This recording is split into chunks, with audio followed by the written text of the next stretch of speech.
பள்ளி உணராணி தெள்ளிமையாகவே பால் கடல் மீதினில்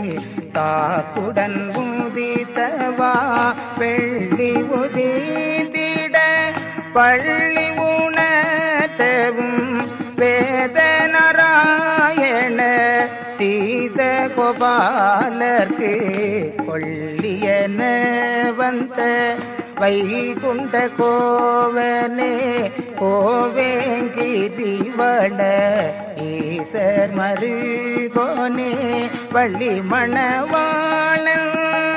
வளர் செந்தூர்வாரியில்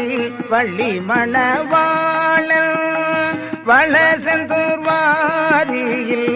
வந்து பிறந்து நல் தேச்சனம் புகுந்தவா பள்ளி உணராய்.